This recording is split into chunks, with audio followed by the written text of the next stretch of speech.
Avec Gilles Trignard Résidence, vous êtes confortablement installé pour regarder Si on parlait.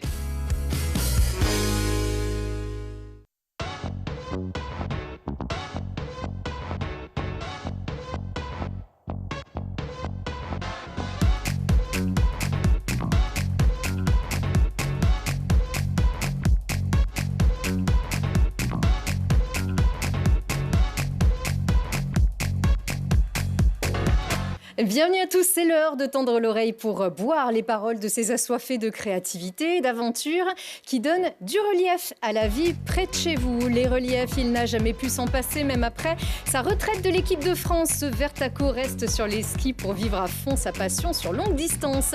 Le relief qui donne soudain de la vie aux objets les plus inattendus. Cette artiste enrubane presque tout ce qu'elle trouve et la matière devient chère, précieuse. La bonne chère pour quelques sous, la gastronomie des sommets par des artistes en herbe, c'est le bon plan pour les gourmets. Dont tu fais partie, Lina. Oui, je suis bien connue pour ça. Lina Badreddine, journaliste à Télé Grenoble, qui est notre testeuse culinaire aussi. On se retrouve dans un petit instant pour découvrir l'hôtel Lesdiguières. Rebecca avec un point d'exclamation, c'est ça ? Entre parenthèses. Entre parenthèses. Il n'est pas tout seul. Bien sûr, car Rebecca, fabulatrice. On peut dire que vous vous appelez Rebecca Plisson ?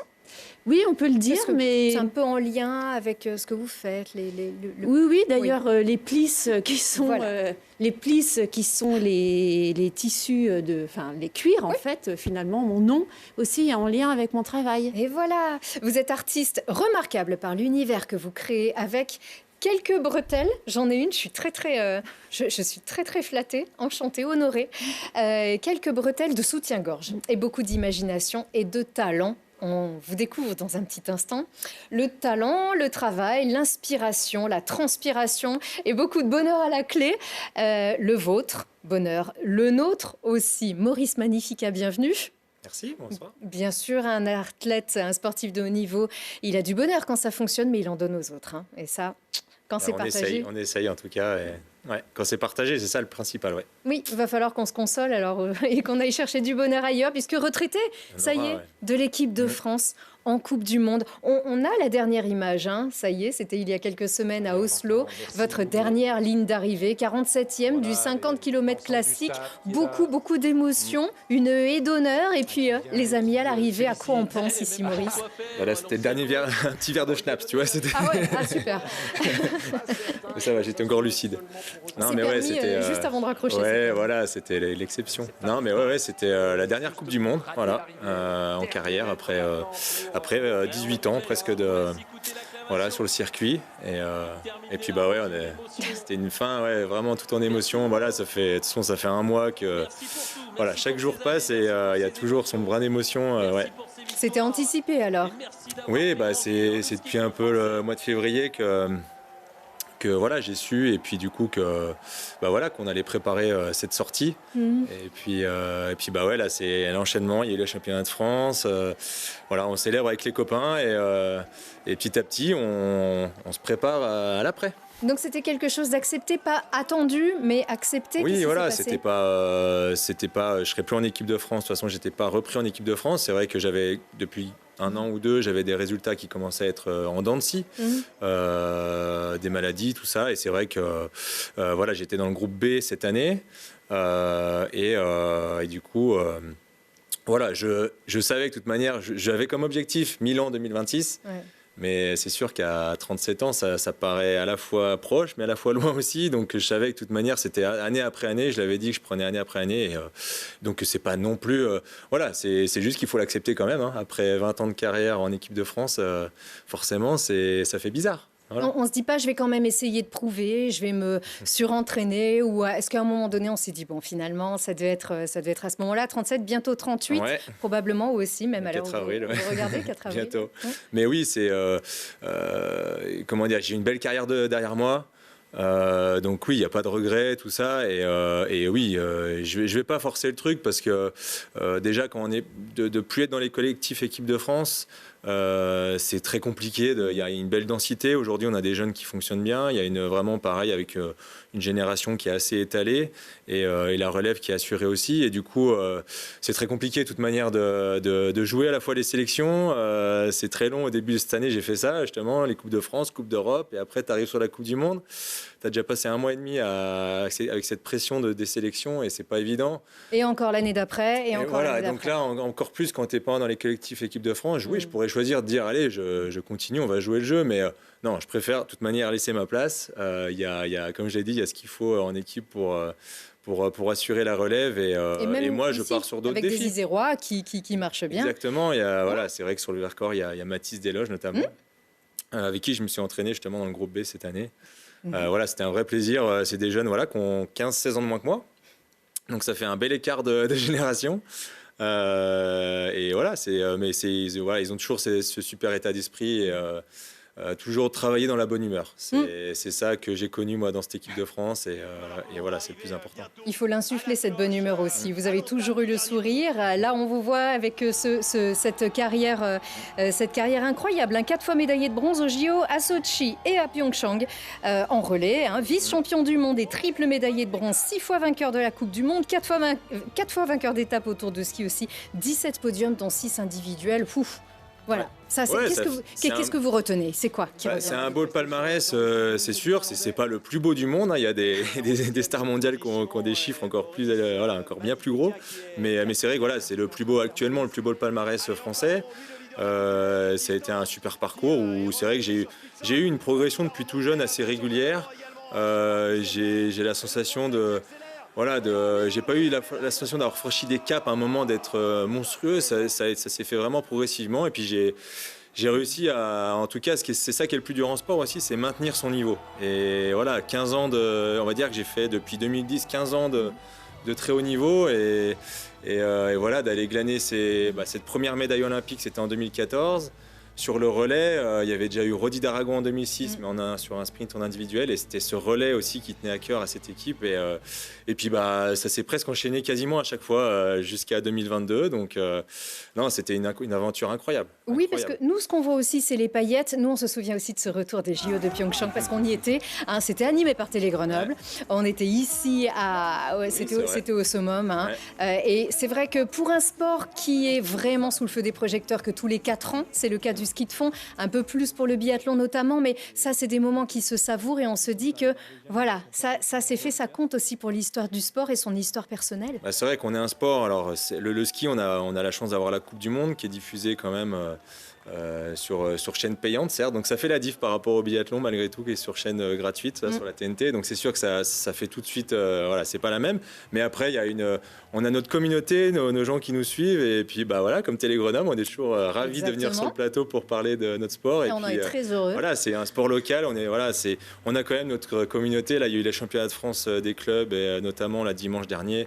Il y a toujours une ferveur incroyable et on est un sport, moi je le compare beaucoup au cyclisme dans la façon de faire parce que on est sur le terrain et puis les gens ils peuvent nous toucher, voilà, ils sont au bord de la piste, c'est pas cloisonné et on aime ça justement qu'il y ait ces ambiances et voilà, c'est pour ça que pour en revenir par rapport à mes souvenirs, c'est vrai que le palmarès c'est une chose, c'est un accomplissement, c'est beaucoup de travail et puis des émotions, et ces émotions c'est justement elles ont été partagées et finalement le plus fort c'est ces moments je le redis ce mot, mais camaraderie, c'est ça quoi, on est un sport justement qui est dur, qui est cruel aussi, il faut travailler vraiment avec acharnement. C'est endurant. Et voilà, c'est l'endurant. Il faut se faire mal. Il y a du plaisir parce qu'on est en extérieur, mais il faut aussi les sessions où on se fait mal. Et on est un sport individuel, mais qui se pratique en équipe. Et du coup, de le partager avec tout le monde, tous ces moments de vie en stage, en compétition.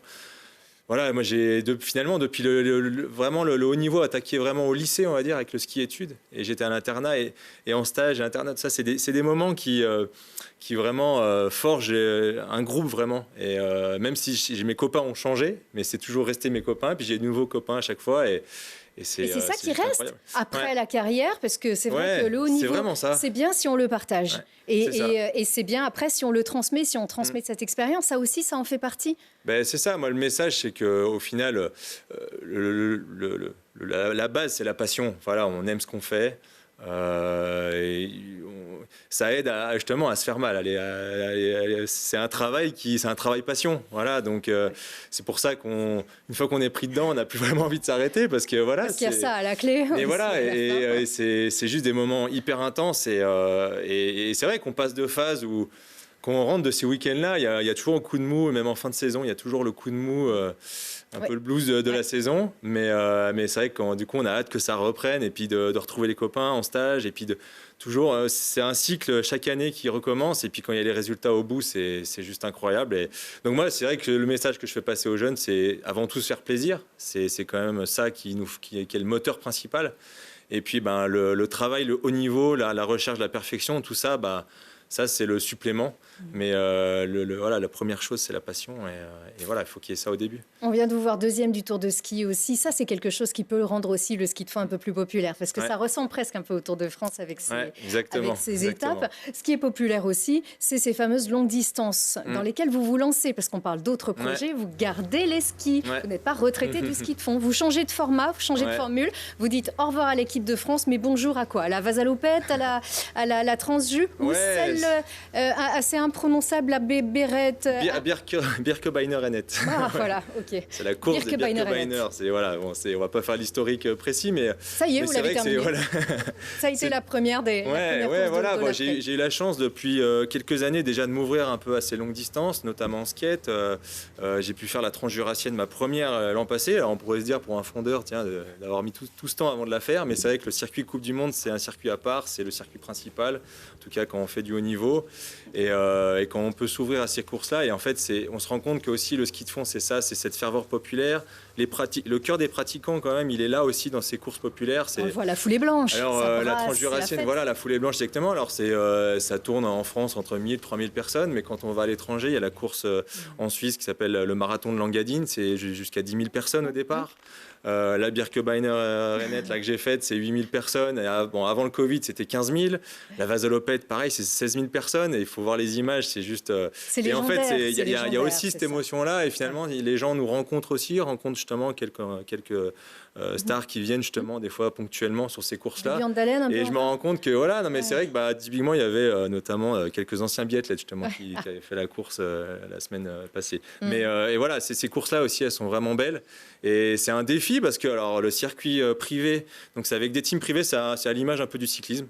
Donc c'est pas en team national, c'est en team privé, voilà. Et du coup, c'est de la longue distance. C'est en moyenne, en tout cas, c'est minimum 50 km. Donc on est sur des formats qui sont quand même différents de ce qu'on fait en Coupe du Monde. On fait du 50 km en Coupe du Monde, mais 1 à 2 fois par saison seulement. Donc voilà, il y a une façon différente de travailler. Voilà, c'est du ski de fond, mais la façon, l'approche est un peu différente.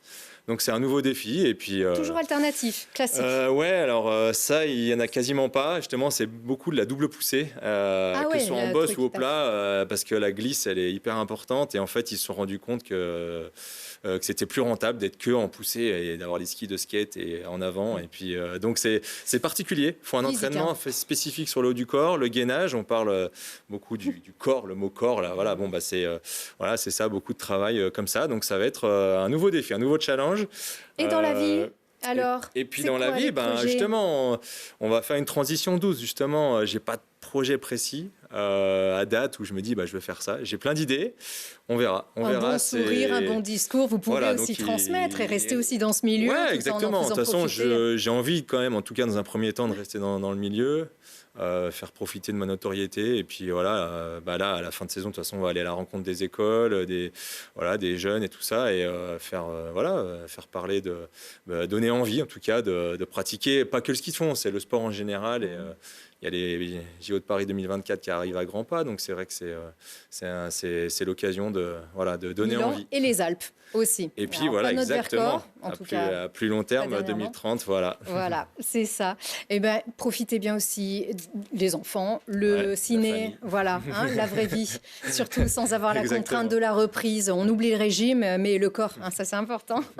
On se retrouve, quand même, évidemment. Nous, on ne s'oublie pas, on a toujours été là, donc on se retrouve là avec grand plaisir. Et puis donc, comme on dit, on raccroche pas les skis, on garde les bretelles. Voilà. On garde les bretelles pour notre invité obligé avec Rebecca.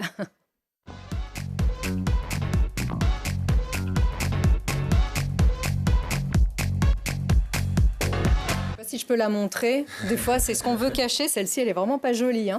Mais au moins, ça se voit pas en dessous. Vous, au contraire, ce que vous voulez le montrer, ces bretelles de soutien-gorge, c'est votre matière première, Rebecca. Mais quelle idée!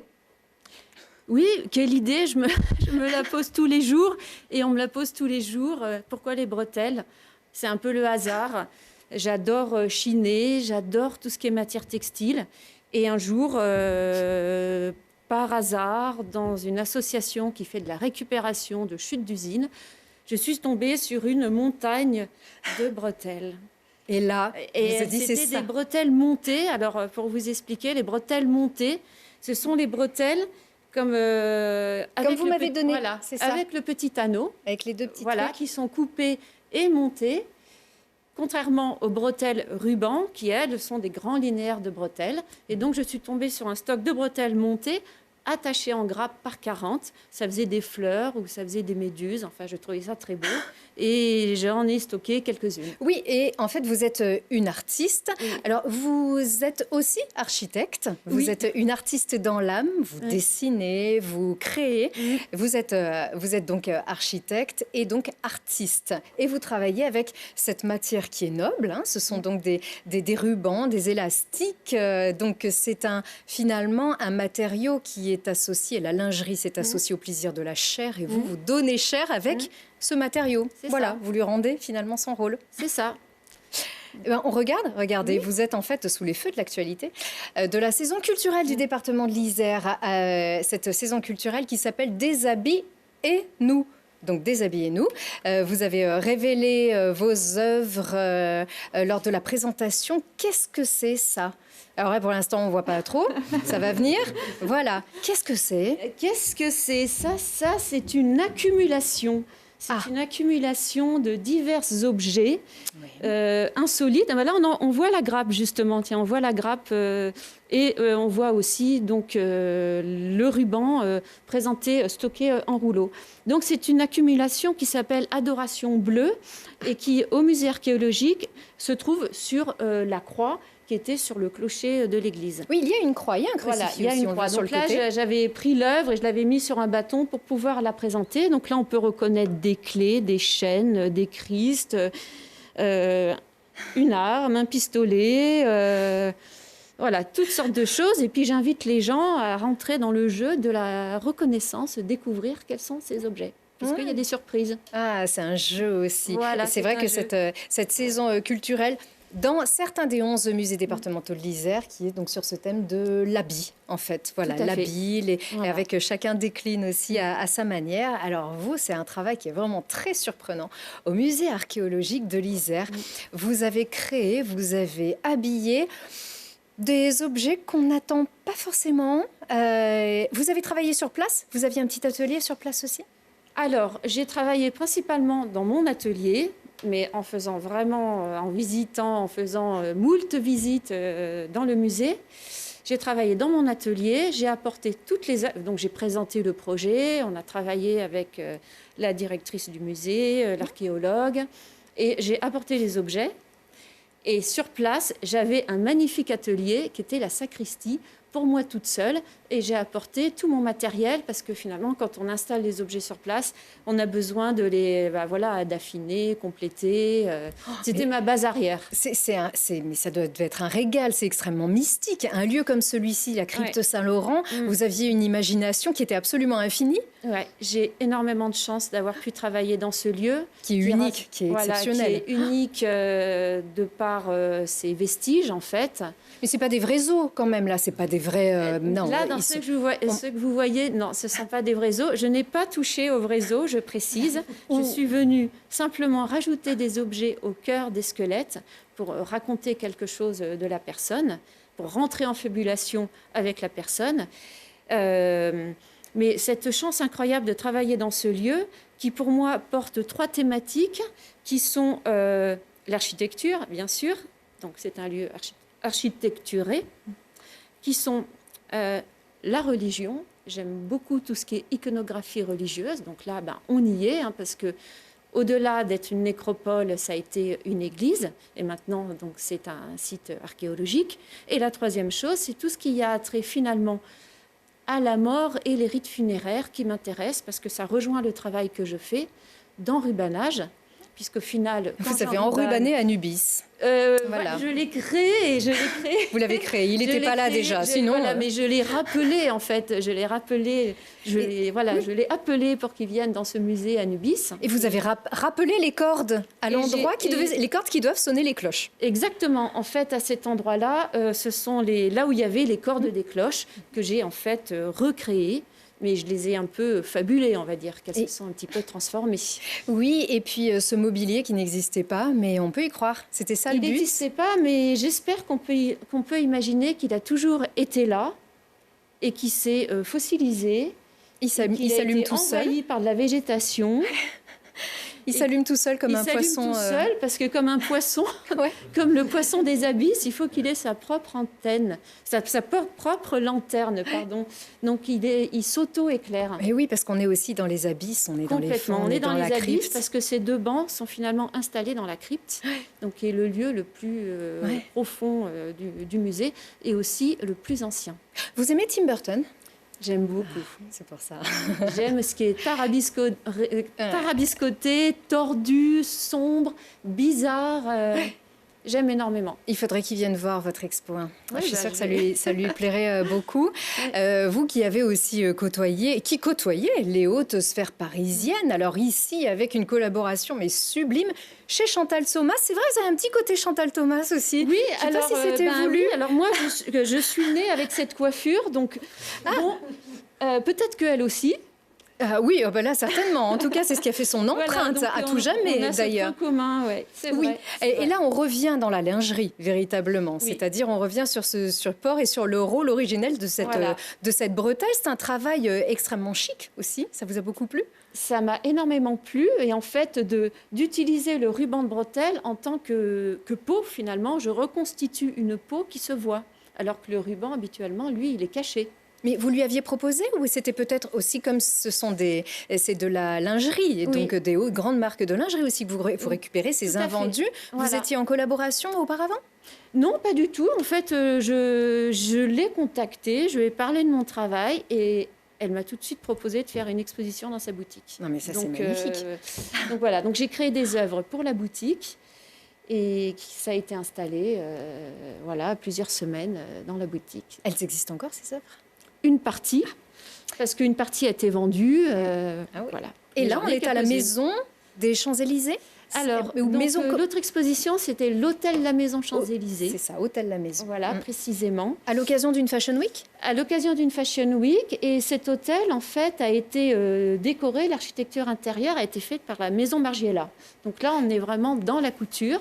Et la Maison Margiela a tendance, en fait, à habiller les fauteuils, à envelopper. Et donc, je trouvais que c'était en résonance avec mon travail, qui est finalement d'envelopper les choses. Oui, mais ce qui est incroyable, c'est que vous donnez une vie incroyable. En plus, ces petites, je ne sais pas comment ça s'appelle, ces petites accroches qui permettent d'ajuster, ça donne un caractère presque espiègle aussi à ces œuvres. Ça donne une vie un peu froufrou. Un peu froufrou, oui. L'idée, c'est de redonner du brillant, de rappeler la lingerie, mais rappeler la lingerie comme un second habit. C'est vrai qu'il y a une part d'humour dans ce que je fais. Oh ben, parce que... On y va ? On parle de Courchevel ? Il y a une part d'humour. Allez, on y va. Alors là, on est à Courchevel. Attention, quand même, Courchevel. On est à Courchevel. Bien sûr. Mais là, autant s'il y a certains petits soutiens-gorge, vous avez enrubanné. Oui, on s'est amusé. Des équipements dédiés aux remontées mécaniques. Qu'est-ce que c'est que c'est Courchevel, en fait, qui vous leur avez proposé, en fait, encore une fois, cette expo saugrenue. En fait, je propose souvent des projets à des personnes, à des organismes, et qui souvent sont justement emballés par le projet. Et souvent, ça se réalise. Donc, j'ai de la chance. Donc là, j'avais proposé d'enrubanner les bulles vintage, les anciennes bulles de Courchevel, qui dataient des années 70. Oui, ça marche plus. Attention. Non. Et elles sont d'ailleurs revendues très, très cher maintenant, ces bulles, et de les enrubanner et de les réinstaller au départ de la remontée et la solière, en fait, de la cabine de Courchevel. Et il y en a là, du poids quand même. Hein. Et il y en donc a de la là, c'était bretelle. la 2e année et on avait en fait mis des perches, une roue. Maurice, un bâton de ski peut-être, non? Ça Voilà, serait génial. Ouais, donc j'en ai enrubanné des skis et des bâtons. Et même un bâton de pèlerin ici en l'occurrence. Voilà, bâton de pèlerin, là, donc c'est... Ouais. Et là, on est, c'est là que vraiment on vous découvre plus espiègle que jamais. Ça, c'est un gros baluchon, mais ça sert. Hein, c'est un petit peu Voilà, foufou. c'est un vrai sac constitué de 2000 bretelles cousues les unes à côté des autres, en fait, qui est mon sac à dos de colportage. Oh, quelle patience. Donc c'est une vidéo qui raconte une forme de rêve, en fait, de fabulation et d'errance dans la montagne, où je me promène Comme tout le monde. Et je vis. Donc là, on me voit... Voilà, mais par contre, voilà, je suis dans un spot formidable, au soleil, c'est magnifique. On me voit un moment me nourrir, Oui. on voit un moment laver mon linge, enfin voilà, on est dans ma vie quotidienne, en montagne, la vie d'une colporteuse avec son sac de bretelles. On peut la trouver sur les plateformes Voilà, sur mon site internet, sur ma chaîne sur votre YouTube, voilà, vous pouvez regarder ça. Oui, parce qu'un petit peu, on disait tout à l'heure tout ce qui est un petit peu bizarre, mais il y a beaucoup d'humour dans tout ce que vous faites aussi. Il y a de l'humour, c'est saugrenu, c'est léger, mais c'est quand même très joli. Et il y a beaucoup de travail et beaucoup de patience. Ouais. Parce que ça ne s'improvise pas. Il faut les coudre, c'est long, c'est très long ce travail. Oui, c'est très très long. Donc je vais vous sortir, je vous sors juste une petite œuvre enrubanée. Ça c'était à l'hôtel La Maison Champs-Élysées. Donc on voit cette chaussure très satinée, enrubanée de bretelles, oui bien sûr. Et là on peut... Donc je reviens à votre question parce que je fais un détour par la fabulation. Parce qu'effectivement c'est très long d'enrubaner, mais quand j'enrubane, je ne vois pas le temps passer. En fait, je ne vois pas le temps passer parce que quand j'enrubane, je fabule quelque part, je pars dans des histoires. Donc, par exemple, voilà pourquoi je m'appelle fabulatrice. Donc, par exemple, cette chaussure qui n'a plus que finalement, il ne reste plus qu'une semelle. On imagine que ça a été une belle chaussure. Elle est habillée de satin, mais en fait, elle a un trou dans sa semelle. Donc, en fait, j'ai appelé cette chaussure Cosette parce qu'elle a son trou. Voilà. Mais c'est une autre vie parce que le ruban, la bandelette de la momie, on la prépare, on l'enrubane pour sa vie après la mort. C'est ce que vous donnez finalement. Donc, et on garde un peu cette sémantique. Et joyeux dont vous parliez, en fait, finalement, va avec la vie, mais va aussi avec la mort. C'est-à-dire que cette notion de passage, d'être enrubané comme un cocon, en fait, aussi, c'est comme un papillon avec... sa chrysalide, en fait, qui lui aussi est en transformation. Je parle de transformation, d'objets transformés. Et la mort, avec cette image de la momie, c'est aussi un passage, en fait. C'est aussi un voyage. Donc, je parle de ça. Un voyage qui s'ouvre, puisque vous avez une clé autour du cou. À propos de voyage et de fabulation, donc voilà, je porte cette clé qui s'appelle clé des chambres. Donc, quand j'étais petite, j'avais droit à la clé autour du cou. Donc, ça voulait dire que je pouvais rentrer toute seule et rentrer chez moi. Donc, c'était une forme de liberté. Et donc, cette clé peut parler de liberté, mais avoir aussi une clé autour du cou quand on est jeune, c'est aussi une forme de risque et d'aventure. Voilà, donc la clé, elle peut être aussi un peu tordue. Comme, voilà. comme le parcours, comme la nature, comme la vie. Comme pour tout, comme la vie, la mort. Voilà, il y a tous ces aspects. Et moi, j'invite tous ces aspects, je révèle tous ces aspects, toutes ces notions, juste avec ma bretelle. Oh, qu'est-ce que vous pourriez enrubaner ici sur ce plateau, à part nous, parce que moi, ça y est, je vois que vous avez déjà commencé avec moi. Qu'est-ce que je pourrais enrubaner? Oula, beaucoup de choses, Je pourrais enrubaner les clairvoies derrière, le micro. Allez, je pourrais aussi compléter... Donc, Lina, elle a du rose un peu. J'ai un bracelet bleu marine assorti au t-shirt de notre champion. Voilà. Super. Allez, Maurice, un bracelet et Lina aussi. Tout de suite, pendant ce petit jingle, on y va tout de suite. Allez, parce qu'on va passer à Lina. Allez.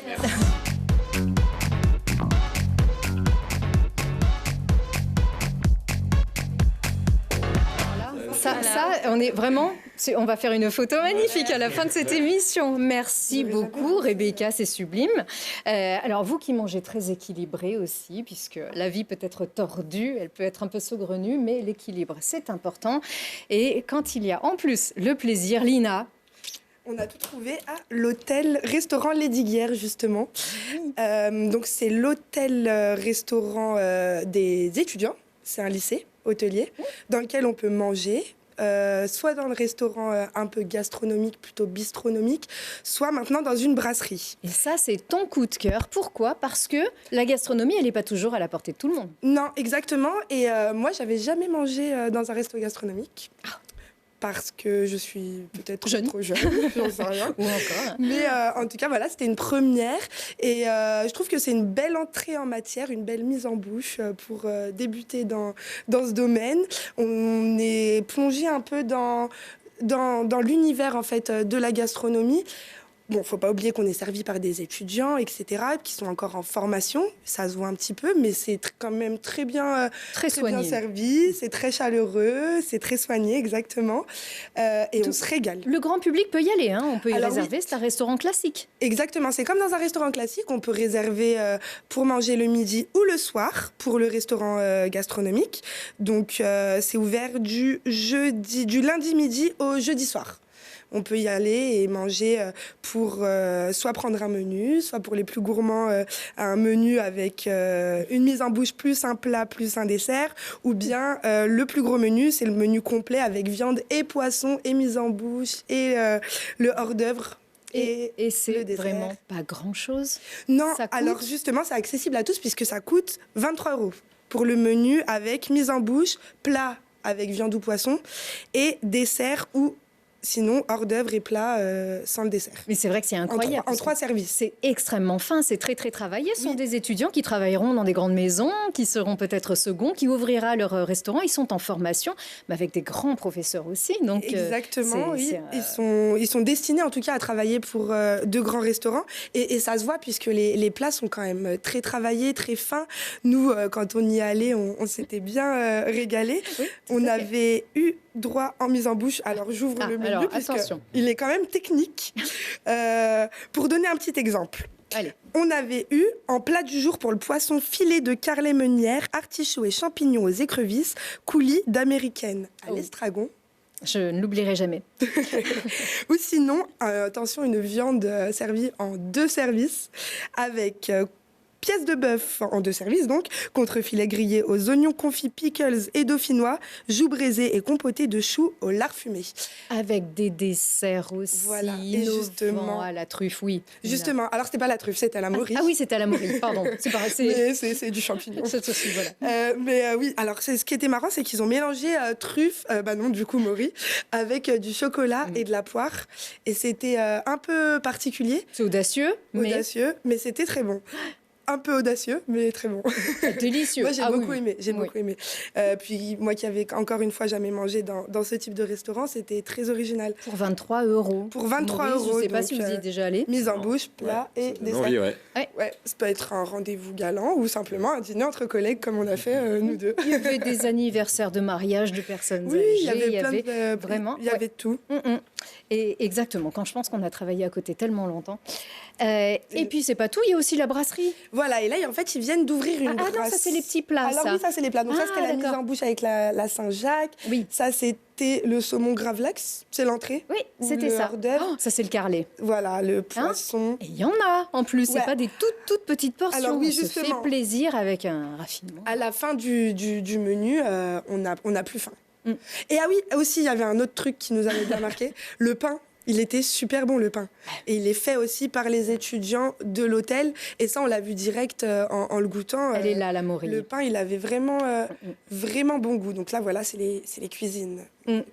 Non, c'est vrai que c'est un bon plan parce que c'est quelque chose, en tout cas, qu'on a voulu découvrir, en tout cas que tu as voulu découvrir après avoir tourné un reportage. Ce sont des choses dont les gens ne se rendent pas encore forcément compte. Non, on sait que c'est une école, mais c'est un restaurant. Voilà, exactement. C'est même un hôtel. On n'a pas testé l'hôtel, mais c'est un hôtel, restaurant et maintenant brasserie.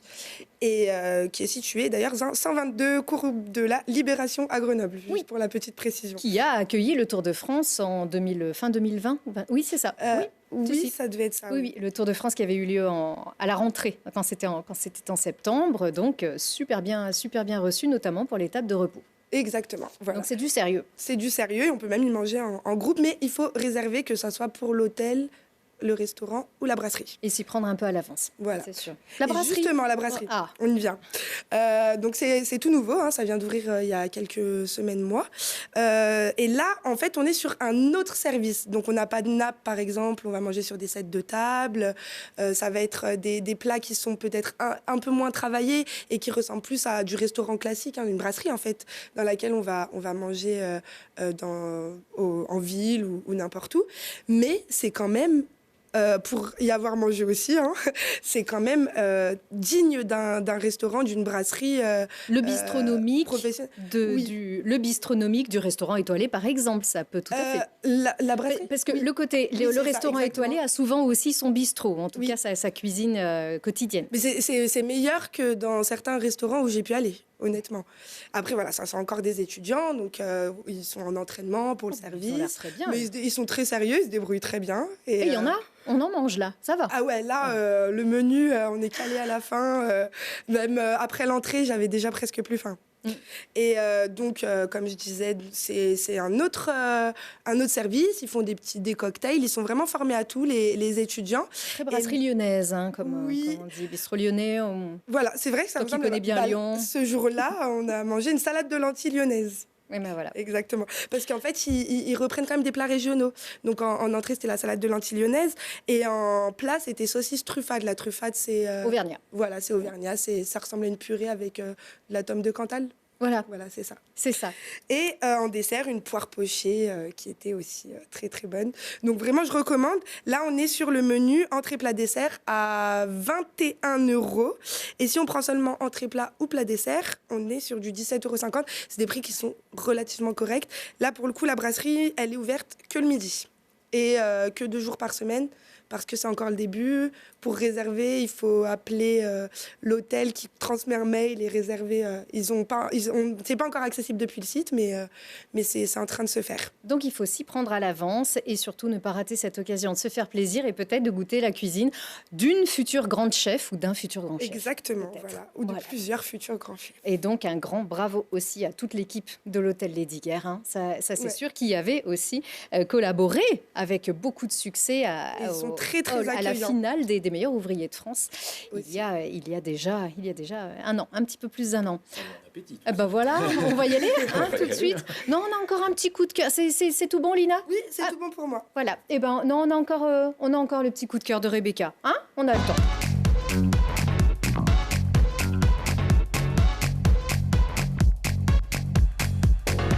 Encore un artiste, Rebecca. Qui est-ce? Eh ben oui, c'est Thibaut, dit TBH, Thibaut Bernard Ellis. C'est cet artiste, qu'est-ce qu'il fait? Voilà, qu'est-ce qu'il fait? Alors, il fait beaucoup de choses. Il fait du dessin, il écrit des textes. Et c'est un jeu de cartes, ça? Oui, c'est un jeu de tarot. Il est en train de créer un tarot. Voilà. Il est en train de créer un tarot et il fait des performances où il lit ses textes. Et il nous invite, finalement, avec ce tarot et ses textes, à revisiter, parcourir les symboles et voir comment finalement tous ces symboles, ils œuvrent encore en nous au quotidien et il nous montre, lui, en mélangeant sa vie à lui et les symboles, les cartes qu'il est en train de faire avec ses dessins, voilà, et ses lectures. Donc je vous invite à regarder sa page Facebook. Il est originaire du coin? Il est originaire de Grenoble. Ah ouais, voilà. Ça c'est intéressant, il faudrait découvrir son tarot. Il est assez passionnant. Il faut rentrer dans son univers et c'est absolument fabuleux, quoi. Ah ben, si c'est vous qui le dites, on vous fait entièrement confiance. On le recevra ici avec plaisir, d'ailleurs. Merci beaucoup, Rebecca. Alors là, pour les petits cadeaux aussi, on a l'impression de faire partie de votre famille d'enrubannés désormais. Exactement ça, vous faites partie du club. Et ben vous aussi, et Télégrenoble fait partie de vos meubles. Attention, ne les enrubannez quand même pas trop. Merci beaucoup. Maurice, on se retrouve dans cette carrière future. Et bonne chance à toutes ces longues distances. Et merci, Lina. Et encore merci à vous tous de votre votre fidélité. À très vite.